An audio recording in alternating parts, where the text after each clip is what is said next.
Public ಟೈಮ್ಸ್ಗೆ ಸ್ವಾಗತ. ಮುಖ್ಯಮಂತ್ರಿ ವಿಶೇಷ ಅಭಿವೃದ್ಧಿ ಯೋಜನೆ ಅಡಿಯಲ್ಲಿ ಇಂದು ನಮ್ಮ ಇಳಕಲ್ ನಗರಸಭೆಯ ಕಾರ್ಯಾಲಯದ ಅಡಿಯಲ್ಲಿ ಸುಮಾರು 5 ಕೋಟಿ ರೂಪಾಯಿ ವೆಚ್ಚದ ಒಂದು ರಸ್ತೆ ಕಾಮಗಾರಿಯ ಭೂಮಿ ಪೂಜೆ ಸಮಾರಂಭದ ಈ ವೇದಿಕೆ ಮೇಲೆ ಉಪಸ್ಥಿತಿರುವಂಥ ನಮ್ಮೆಲ್ಲರ ಹಿರಿಯರು, ಆತ್ಮೀಯರು, ಜಿಲ್ಲಾ ಕಾಂಗ್ರೆಸ್ಸಿನ ಪ್ರಧಾನ ಕಾರ್ಯದರ್ಶಿಗಳು, ಈ ಸಭೆಯನ್ನು ಉದ್ದೇಶಿಸಿ ಮಾತನಾಡಿರುವಂಥ ಶಾಣಪ್ಪನ ಅಂದಾಳ್ ಅವರೇ ಹಾಗೂ ಉಪಸ್ಥಿತಿರುವಂಥ ನಮ್ಮ ಇಳಕಲ್ ನಗರಸಭೆಯ ಸದಸ್ಯರಾದಂಥ ಹುಸೇನ್ ಬಾಗ್ವಾನ್ ಅವರೇ, ನಮ್ಮ ಇಳಕಲ್ ನಗರಸಭೆಯ ನಗರಾಯುಕ್ತ ಪ್ರಾಧಿಕಾರದ ಅಧ್ಯಕ್ಷರಾದಂಥ ರಾಘವೇಂದ್ರ ಚಂಚರಿ ಅವರೇ ಹಾಗೂ ಯುವ ಮುಖಂಡರು, ಉಪಾಧ್ಯಕ್ಷರ ಸುಪುತ್ರರಾದಂಥ ವಿಠಲ್ ಜಾಕ ಅವರೇ ಹಾಗೂ ಹಿರಿಯರಾದಂಥ ಅಮ್ಮನ್ ಬಾಗ್ವಾನ್ ಅವರೇ ಹಾಗೂ ನಮ್ಮ ನಗರಸಭೆಯ ಪೌರ ಆಯುಕ್ತರಾದಂತಹ ಶ್ರೀನಿವಾಸ್ ಜಾಧವ್ ಅವರೇ ಹಾಗೂ ನಮ್ಮ ನಾಮನಿರ್ದೇಶನ ಇಳಕಲ್ ನಗರಸಭೆಯ ಸದಸ್ಯರಾದಂಥ ಮಲ್ಲು ಮಡ್ವಾಡ್ರವರೇ ಹಾಗೂ ಉಪಸ್ಥಿತಿರುವಂಥ ನಮ್ಮ ಇಳಕಲ್ ತಾಲೂಕಾ ಪಂಚ ಗ್ಯಾರಂಟಿಯ ಅನುಷ್ಠಾನ ಸಮಿತಿ ಎರಡು ದಿನದ ಈ ರಸ್ತೆ ಕಾಮಗಾರಿ, ಯಾಕಂದರೆ ಇಳಕಲ್ ನಗರದಲ್ಲಿ ಮುಖ್ಯ ರಸ್ತೆಗಳು ಏನು ನಾವು ಪ್ರಭಾತ್ ಪೀರಿ ಅಂತ ಹೇಳ್ತೀವಿ ಮತ್ತು ಅನೇಕ ಗೋರ್ಲಿಂಗಪ್ಪ ಕಾಲನಿ ಇರ್ಬೋದು, ಇವತ್ತು ಕಂಠೀರ ಸರ್ಕಲ್ ವೃತ್ತ ಮತ್ತು ಕಂಠಿ ಸರ್ಕಲ್ದಿಂದ ನಮ್ಮ ವಾಲ್ಮೀಕಿ ಸರ್ಕಲ್ ಮಾರ್ಗವಾಗಿ ಏನು ನಮ್ಮ ಹಜರತ್ ಸೈಯದ್ ಶಾ ಮುರ್ತುಜಾ ಖಾದ್ರಿಯವರ ಒಂದು ದರ್ಗಾದವರೆಗೂ ರಾಷ್ಟ್ರೀಯ ಹೆದ್ದಾರಿವರೆಗೂ ಈ ರಸ್ತೆಗಳು ಬಹಳಷ್ಟು ಶಿಥಿಲಗೊಂಡಿವೆ. ಯಾಕಂದರೆ 2014-15ರಲ್ಲಿ ಅಂದು ನಾವು ಈ ಇಳಕಲ್ ನಗರಸಭೆಗೆ ಕುಡಿ ನೀರಿನ ಯೋಜನೆಯನ್ನು ಮಂಜೂರಾತಿ ಮಾಡಿಸಿದ್ವಿ 24 ಮಾರ್ಚ್ ಸಭೆಯಲ್ಲಿ. ಇಡೀ ಕರ್ನಾಟಕ ರಾಜ್ಯದಲ್ಲೇ ಮೊದಲನೇ ನಗರ 24 ತಾಸು ನೀರು ಕೊಟ್ಟಿದ್ದು ಇವತ್ತು ಅದು ನಮ್ಮ ಹೆಗ್ಗಳಿಕೆ ಅನ್ನೋ ಮಾತನ್ನು ನಾನು ಹೇಳಕ್ಕೆ ಇಷ್ಟಪಡ್ತೇನೆ. ಇವತ್ತು ಆ ಒಂದು ಕಾಮಗಾರಿ ಜೊತೆಗೆ ಸುಮಾರು 48 ಕೋಟಿ ರೂಪಾಯಿ ಯೋಜನೆ ಅಡಿಯಲ್ಲಿ ಯುಜಿಡಿ ಕೂಡ ಮಾಡಿದ್ವಿ ನಾವು. ಯುಜಿಡಿ ಆದಮೇಲೆ ಆ ರಿಸ್ಟೋರೇಷನ್ ಅಂತ ವರ್ಕ್ ಇರುತ್ತೆ. ಆ ಯುಜಿಡಿ ಮಾಡಿದಂಥ ಸಂದರ್ಭದಲ್ಲಿ ರಸ್ತೆ ಆಗಿರ್ತಾರೆ, ಮ್ಯಾನ್ಯುವಲ್ ಮಾಡಿರ್ತಾರೆ, ಅವು ರಸ್ತೆಗಳು ಕೆಟ್ಟಿದ್ದು ಆ ರಸ್ತೆಗಳ ಸುಧಾರಣೆಗಾಗಿ ಸುಮಾರು 6 ಕೋಟಿ ರೂಪಾಯಿ ವೆಚ್ಚದಲ್ಲಿ ಅಂದಿನ ಆ ಅನುದಾನದಲ್ಲೇ ಸುಮಾರು ಎಲ್ಲ ರಸ್ತೆಗಳನ್ನು ಕೂಡ ಇಳಕಲ್ ನಗರದ ಪ್ರಮುಖ ರಸ್ತೆ ಪ್ರಭಾತ್ ಪೀರಿ ರೋಡನ್ನು ನಾವು ಸಿಸಿ ರಸ್ತೆಯನ್ನಾಗಿ ಮಾರ್ಪಾಡು ಮಾಡಿ ಸಿಸಿ ರಸ್ತೆಯನ್ನು ಕೂಡ ಮಾಡಿದ್ದು ತಮಗೆಲ್ಲ ಗೊತ್ತಿರುವಂಥ ವಿಷಯ. ತದನಂತರ ಇಳಕಲ್ನ ಯಾವುದೇ ರಸ್ತೆಗಳು ಕೂಡ ಅಭಿವೃದ್ಧಿ ಆಗಲಿಲ್ಲ. ಯಾಕಂದರೆ ಅದು ತಮಗೆ ಗೊತ್ತಿರುವಂಥದ್ದು 18ರಿಂದ 23ವರೆಗೂ ಯಾವುದೇ ರಸ್ತೆ ಸುಧಾರಣೆ ಆಗಲಿ, ರಸ್ತೆ ಆ ಒಂದು ಅಭಿವೃದ್ಧಿ ಕೆಲಸಗಳ ಬಗ್ಗೆ ಚಿಂತನೆಯೇ ಆಗಲಿಲ್ಲ. ಕೆಲವಷ್ಟು ನಮಗೆ ಗೊತ್ತಾಯ್ತು, ನಿಮಗೂ ಗೊತ್ತಾಯ್ತು. ಇದೇ ವಿಜಯ ಮಾತೆ ಚಿತ್ರಮಂದಿರ ಮುಂದೆ ಒಂದು ಸಿಸಿ ರಸ್ತೆ ಮಾಡಿದ್ರು ಪುಣ್ಯಾತ್ಮ. ಅದು ಯಾರು ಮಾಡ್ಯಾರ ಅಂತೇಳಿ ನಿಮಗೆಲ್ಲ ಗೊತ್ತೈತಿ. ಅದು ಕಾಂಟ್ರಾಕ್ಟರ್ ಯಾರು, ಮಾಡಿದವ ಯಾರು, ಅದು ಎಷ್ಟು ಕಳಪೆ ಮಟ್ಟದ ಕಾಮಗಾರಿ ಆಯ್ತು, ಅದರಲ್ಲಿ ಇನ್ನೂ ಕೂಡ ಬಿಲ್ಲು ಆಗಿಲ್ಲ, ಅದು ಮಾತು ಬೇರೆ. ಅದು ಕಳಪೆ ಕಾಮಗಾರಿ. ಈ ರೀತಿ ಅನೇಕ ಕಾಮಗಾರಿಗಳನ್ನು ಕಳಪೆ ಕಾಮಗಾರಿ ಮಾಡಿ ತಮಗೆ ಬೇಕಾದವರಿಗೆ, ತಮ್ಮ ಹಿಂಬಾಲಕರಿಗೆ ಕೆಲಸವನ್ನು ಕೊಟ್ಟು ಇಲ್ಲಿ ಆ ರಸ್ತೆ ಕಾಮಗಾರಿಯನ್ನು ಹದಗೆಡಿಸುವಂಥ ಕೆಲಸ ಮಾಡಿದರು. ಅದಕ್ಕೆ ನಮ್ಮ ಪೌರಾಯುಕ್ತರು, ನಮ್ಮ ನಗರಸಭೆ ಸದಸ್ಯರು, ಅಧ್ಯಕ್ಷರು ಇಲ್ಲ ಇಳಕಲ್ ರಸ್ತೆ ಬಹಳ ಕೆಟ್ಟಿದೆ, ನೀವೇನಾದರೂ ಮಾಡಿ ನಮಗೆ ಅನುದಾನ ಕೊಡಬೇಕು ಅಂದಾಗ ನಮ್ಮ ಮುಖ್ಯಮಂತ್ರಿಗಳು ಸನ್ಮಾನ್ಯ ಸಿದ್ದರಾಮಯ್ಯ ಸಾಹೇಬರು ಮೊನ್ನೆ ತಾನೇ ಪ್ರತಿಯೊಂದು ಮತಕ್ಷೇತ್ರಕ್ಕೆ ಈ ಅಭಿವೃದ್ಧಿಗೋಸ್ಕರನೇ 50 ಕೋಟಿ ಅನುದಾನ ಕೊಟ್ಟಿದೆ. ಆ 50 ಕೋಟಿ ಅನುದಾನದಲ್ಲಿ ನಾನು 25 ಕೋಟಿ ಏನು ಗ್ರಾಮೀಣ ರಸ್ತೆ ಮುಖ್ಯ ರಸ್ತೆ ಅದು ಏನು ಲೋಕೋಪಯೋಗಿ ಇಲಾಖೆ ಇರುವಂತಹ ರಸ್ತೆಗಳಿಗೆ 25 ಕೋಟಿ ಕೊಟ್ಟೆ ಮತ್ತು ಪಂಚಾಯತ್ ರಾಜ್ ಇಲಾಖೆಗೆ ಆರ್ಡಿಪಿಆರ್ ಇಲಾಖೆಗೆ ಸುಮಾರು 12 ಕೋಟಿ ರೂಪಾಯಿ ಕೊಟ್ಟೆ. ಅದರಲ್ಲಿ ಇನ್ನುಳಿದಂತ ಅನುದಾನವನ್ನ 5 ಕೋಟಿ ಇಳಕಲ್ ನಗರಸಭೆ ರಸ್ತೆಗೆ 3.5 ಕೋಟಿ ರೂಪಾಯಿ ನಾವು ಹುಡುಗಂದು ಏನು ಪುರಸಭೆಗೆ 3.5 ಕೋಟಿ ರೂಪಾಯಿಯನ್ನು ಕೊಟ್ಟಿದ್ದೇವೆ. ಇವತ್ತು ಈ 5 ಕೋಟಿ ರೂಪಾಯಿ ವೆಚ್ಚದಲ್ಲಿ ಸುಮಾರು ವಾಲ್ಮೀಕಿ ಸರ್ಕಲ್ ಇಂದ ಇವತ್ತು ಕಂಠಿ ಸರ್ಕಲ್ ಇಂದ ವಾಲ್ಮೀಕಿ ಸರ್ಕಲ್ ಇಂದ ರಾಷ್ಟ್ರೀಯ ಹೆದ್ದಾರಿ ದರ್ಗಾ, ತದನಂತರ ಗುರ್ಲಿಂಗಪ್ಪನ ಕಾಲನಿ ರಸ್ತೆ ಬಹುಜನದ ಬೇಡಿಕೆ. ಗುರ್ಲಿಂಗಪ್ಪನ ಕಾಲನಿ ಪಾಪ ಆ ರಸ್ತೆ ಕೂಡ ಆಗಿರಲಿಲ್ಲ. ಹಲವಾರು ಪ್ರಯತ್ನಗಳನ್ನ ನಾವು ಕೂಡ ಮಾಡಿದ್ರು, ಆಗಿರಲಿಲ್ಲ. ಆ ರಸ್ತೆ ಆಗಲೇಬೇಕು ಅಂತ ಹೇಳಿ ಈಗಾಗಲೇ ನಾವು ಗುರ್ಲಿಂಗಪ್ಪನ ಕಾಲನಿ ರಸ್ತೆಯನ್ನು ಪೂಜೆ ಮಾಡಿದ್ವಿ.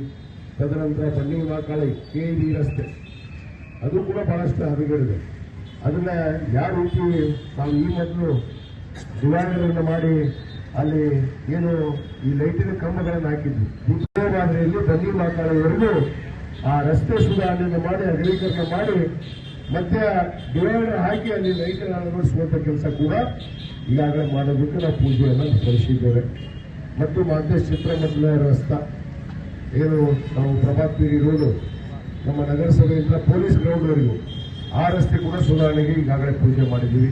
ಮತ್ತು ಕಂಠಿ ಸರ್ಕಲ್ ಏನು ಮಾಜಿ ಮುಖ್ಯಮಂತ್ರಿಗಳು ದಿವಂಗತ SR ಕಂಠಿಯವರು ಹುಟ್ಟಿದ್ರ ನಮ್ಮ ಬಸವೇಶ್ವರ ಸರ್ಕಲ್ ಇವರೆಗೂ ಈ ರಸ್ತೆಯನ್ನು ಕೂಡ ನಾವು ಭೂಮಿ ಪೂಜೆಯನ್ನು ಮಾಡಿದ್ವಿ. ಮತ್ತು ಒಂದು ವಿಶೇಷವಾಗಿ ನಮ್ಮ ಶರಣಪ್ಪನ ಅಂಬೇಡ್ ಅವರು ಹೇಳಿದ್ರಲ್ಲ, ಇವತ್ತು ಒಂದು ಬಸವೇಶ್ವರ ವೃತ್ತವನ್ನು ನಾವು ಅಭಿವೃದ್ಧಿಪಡಿಸಿದ್ವಿ. ಸುಮಾರು 50 ಲಕ್ಷ ರೂಪಾಯಿ ವೆಚ್ಚದಲ್ಲಿ ಬಸವೇಶ್ವರ ಸರ್ಕಲ್ ಅನ್ನ ಅದನ್ನ ನವೀಕರಣ ಮಾಡಿ ಅಲ್ಲಿ 100 ಅಡಿಯ ಧ್ವಜಸ್ತಂಭವನ್ನು ಕೂಡ ನಾವು ಇವತ್ತು ಅಳವಡಿಸಿದ್ವಿ. ನಮ್ಮ ಭಾರತ ದೇಶದ ಧ್ವಜಸ್ತಂಭವನ್ನು ಕೂಡ ಅಳವಡಿಸಿದ್ವಿ. ಅದಕ್ಕೆ ಈ ಮಧ್ಯ ಹೋಗುವಂತ ರಸ್ತೆಯಲ್ಲಿ ಅನೇಕ ವೃತ್ತಗಳನ್ನು ಮಾಡಿದ್ದಾರೆ. ಇವತ್ತು ಕಂಠಿ ಸರ್ಕಲ್ ಇದೆ, ಅಲ್ಲಿ ಮಡಿವಾಳ ಮಾಚಿನೂರು ಇದೆ, ಮತ್ತು ಮುಂದುವರೆದ ಕನಕದಾಸನ ಸರ್ಕಲ್ ಇದೆ. ಅಲ್ಲಿ ಮುಂದುವರೆದು ನನ್ನ ಮನೆಯ ಮುಂದೆ ಹೋಗುವ ಐವಿ ಮುಂದುಗಡೆ ಒಂದು ಅಶೋಕ ಸ್ತಂಭವನ್ನು ಮಾಡಬೇಕು ಅಂತ ಹೇಳಿ ಈಗಾಗಲೇ ನಾವು ನಿರ್ಧಾರ ಮಾಡಿ ಅದನ್ನು ಕೂಡ ಭೂಮಿ ಪೂಜೆಯನ್ನು ನೆರವೇರಿಸಿದ್ವಿ.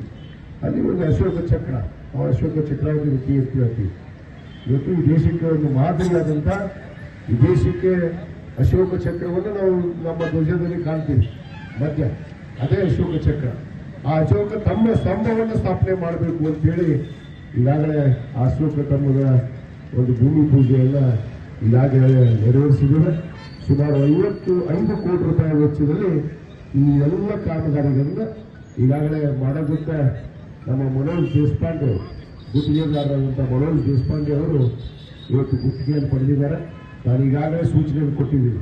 ಯಾವ ರೀತಿ ನಾವು 2014, 15, 16ರಲ್ಲಿ ರಸ್ತೆ ಸುಧಾರಣೆಯನ್ನು ಮಾಡಿದ್ವಿ ನಗರದಲ್ಲಿ, ಅದೇ ಮಾದರಿಯಾಗಿ ಒಂದು ಕಳಪೆ ಕಾಮಗಾರಿ ಆಗಬಾರ್ದು, ಒಂದು ಒಳ್ಳೆಯ ರಸ್ತೆಗಳಾಗಿ ನಮ್ಮ ಇಳಕಲ್ನಲ್ಲಿ ಅದು ಶಾಶ್ವತವಾಗಿ ಉಳಿಬೇಕು ಅನ್ನೋ ನಿಟ್ಟಿನಲ್ಲಿ ಈ ಒಂದು ಯೋಜನೆಯನ್ನು ಇವತ್ತು 5 ಕೋಟಿ ರೂಪಾಯಿ ಯೋಜನೆಯನ್ನು ಕೊಟ್ಟಿದ್ದೇವೆ. ಇದು ಒಂದು ಭೂಮಿ ಪೂಜೆಯನ್ನು ನಾವು ಈಗಾಗಲೇ ನಾವೆಲ್ಲರೂ ಕೂಡಿ ನೆರವೇರಿಸಿದ್ದೇವೆ. ಇವತ್ತು ಮುಂದುವರೆದು ಈಗಾಗಲೇ ಬಹಳಷ್ಟು ಜನ ಮಾತಾಡ್ತಿರ್ತಾರೆ, ಏನು ಇಳಕಲ್ನಲ್ಲಿ ಕೆಲಸ ಆಗಿದಾವ, ಏನು ಅಭಿವೃದ್ಧಿ ಪಡಿಸಿದಿರಿ, ಇದೇ 2.5 ವರ್ಷ. ಬೇಕಾದ್ರೆ ದಾಖಲೆ ನಾವು ಬಂದು ಮಾತಾಡಿದ್ರೆ ನಾವು ಮಾತಾಡ್ತೀವಿ. ಇದೇ 2.5 ವರ್ಷದಲ್ಲಿ ಇವತ್ತು ಏನೇನು ಮಾಡಿದೀವಿ ಅನ್ನೋದನ್ನ ಸಂಕ್ಷಿಪ್ತವಾಗಿ ಹೇಳಕ್ಕೆ ಇಚ್ಛಪಡ್ತೀವಿ. ಇವತ್ತು ಇಳಕಲ್ಗೆ 24 ತಾಸು ಕುಡಿ ನೀರು ನನ್ನ ಅಧಿಕಾರದವರಲ್ಲೇ ಮಾಡಿದ್ದು 2013ರಿಂದ 2018ರಲ್ಲಿ ಆ ಯೋಜನೆಯನ್ನು ತಂದಿದ್ದು ನಾನೇ, ಪೂಜೆ ಮಾಡಿದ್ದು ನಾನೇ, ಅದರ ಉದ್ಘಾಟನೆ ಕೂಡ ನಮ್ಮ ಮುಖ್ಯಮಂತ್ರಿಗಳೇ ಮಾಡಿದ್ದು, ತಮಗೆಲ್ಲ ಗೊತ್ತಿರುವಂಥದ್ದು. 6 ಗಂಟೆಯವರೆಗೂ ಉದ್ಘಾಟನೆ ಮಾಡಿದ್ವಿ. ಆದ್ರೆ ಮುಖ್ಯಮಂತ್ರಿಗಳು ಈ ಇಳಕಲ್ನಲ್ಲಿ ಬಂದು ನೀರ್ಮಡಿ ಕ್ರೀಡಾಂಗಣವನ್ನು ಉದ್ಘಾಟನೆ ಮಾಡಿದ್ರು. ಅಂತಿಮ ಉದ್ಘಾಟನೆ ಆ ಒಂದು ಯೋಜನೆ ನಂತರ ಇವತ್ತು ಇಳಕಲ್ ನಗರಸಭೆ ಬಹಳ ದೊಡ್ಡದಾಗಿ ಬೆಳೀತಾ ಇದೆ. ಅನೇಕ ಹೊಸ ಬಡಾವಣೆಗಳಾಗಿದ್ದಾವೆ. ಅಲ್ಲಿ ರಸ್ತಾ ಸುಧಾರಣೆಗಳಾಗಬೇಕು. ಇವತ್ತು ಎಷ್ಟೋ ನಮ್ಮ ನಗರೋತ್ತರ 4ನೇ ಹಂತದಲ್ಲಿ ಇವತ್ತು ಎಷ್ಟೋ ಬಡಾವಣೆಗಳಿಗೆ ನಾವು ರಸ್ತೆ ಮಾಡಿದ್ದೀವಿ. CC ರಸ್ತೆ ಆಗಿರ್ಬೋದು, ಡಾಂಬರ್ ರಸ್ತೆಗಳನ್ನು ಮಾಡಿದ್ದೀವಿ. ಇವತ್ತು ಹೋಗಿ ನೋಡ್ರಿ, ಜನ ನೆನೆಸ್ತಾ ಇದ್ದಾರೆ. ಇವತ್ತು ಅಭಿವೃದ್ಧಿ ಅಂದ್ರೆ ಏನು ಅನ್ನೋದನ್ನ ಇಳಕಲ್ ನಗರದ ಜನತೆ ಕಂಡಿದ್ದು 2023ರಿಂದ ಅನ್ನೋ ಮಾತನ್ನು ನಾನು ಬಹಳ ಹೆಮ್ಮೆ ಅಂತ ಹೇಳಕ್ಕೆ ಇಷ್ಟಪಡ್ತೀನಿ. 13ರಿಂದ 18ರಲ್ಲಿ ನಾವು ಮಾಡಿದ್ವಿ. CC ರಸ್ತೆ, ಕುಡಿ ನೀರಿನ ಯೋಜನೆ ಎಲ್ಲಗಳನ್ನ UGD ಎಲ್ಲ ಮಾಡಿದ್ವಿ. ಈಗ ಮುಂದುವರೆದು 23ರಿಂದ ಇವತ್ತು ಅಭಿವೃದ್ಧಿ ಕೆಲಸಗಳು ಪ್ರಾರಂಭ ಆಗಿದ್ದಾವೆ. ಅದಕ್ಕೆ ಇಳಕಲ್ ನಗರಸಭೆಗೆ ಕುಡಿಯುವ ನೀರಿನ ಸಮಸ್ಯೆ ಬರಬಹುದು ಅಂತ ಹೇಳಿ ನಾನು ಮಾನ್ಯ ನಮ್ಮ ಏನು ಅರ್ಬನ್ ಡೆವಲಪ್ಮೆಂಟ್ ಮಿನಿಸ್ಟರ್ ಸನ್ಮಾನ್ಯ ಸುರೇಶ್ ಭೈರತಿ ಅವರಿಗೆ ವಿನಂತಿ ಮಾಡಿಕೊಂಡು ನಮಗೆ ಇಳಕಲಿಗೆ ನಗರಸಭೆಗೆ ಕುಡಿಯುವ ನೀರಿನ ಸಮಸ್ಯೆ ಇದೆ, ಅದಕ್ಕೆ ದುಡ್ಡನ್ನು ಕೊಡಬೇಕು ಅಂದಾಗ ಸುಮಾರು 35 ಕೋಟಿ ರೂಪಾಯಿ ಇವತ್ತು ಬಿಡುಗಡೆ ಆಗಿದೆ. ಈಗಾಗಲೇ ಸರ್ಕಾರ ಮಂಜೂರಾತಿ ಕೊಟ್ಟಿದೆ, ಟೆಂಡರ್ ಹಂತದಲ್ಲಿದೆ. ಕೆಲವೇ ದಿನಗಳಲ್ಲಿ ಅದು ಟೆಂಡರ್ ಆಗುತ್ತೆ.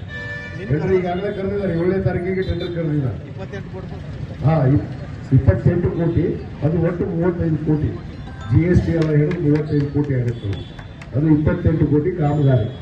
ಅದಕ್ಕೆ ಅದೇ ರೀತಿ ಹುಡುಗಕ್ಕೂ ಕೂಡ ಸುಮಾರು 25 ಕೋಟಿ ರೂಪಾಯಿ, ಅಲ್ಲಿ 25, ಇಲ್ಲಿ 35. ಕುಡಿಯುವ ನೀರಿನ ಸಂಬಂಧ ವಿಶೇಷವಾದ ಅನುದಾನವನ್ನು ಇವತ್ತು ನಾವು ಮಂಜೂರಾತಿಯನ್ನು ಮಾಡಿಸಿದ್ದೀವಿ. ಅದರ ಜೊತೆಗೆ ಇವತ್ತು ಕೆರೆ ಅಭಿವೃದ್ಧಿ ಮಾಡ್ತಾ ಇದ್ದೀವಿ 9 ಕೋಟಿ ರೂಪಾಯಿ ವೆಚ್ಚದಲ್ಲಿ. ಆಮೇಲೆ ಒಂದು ಬ್ರಿಡ್ಜ್ ಅನ್ನು ಮಾಡಿದ್ವಿ, ಈ ಸೇತುವೆ ಅಲಪುರಪೇಟೆಯಿಂದ ಇಳಕಲ್ ನಗರಕ್ಕೆ, ಅದು 5 ಕೋಟಿ ರೂಪಾಯಿ.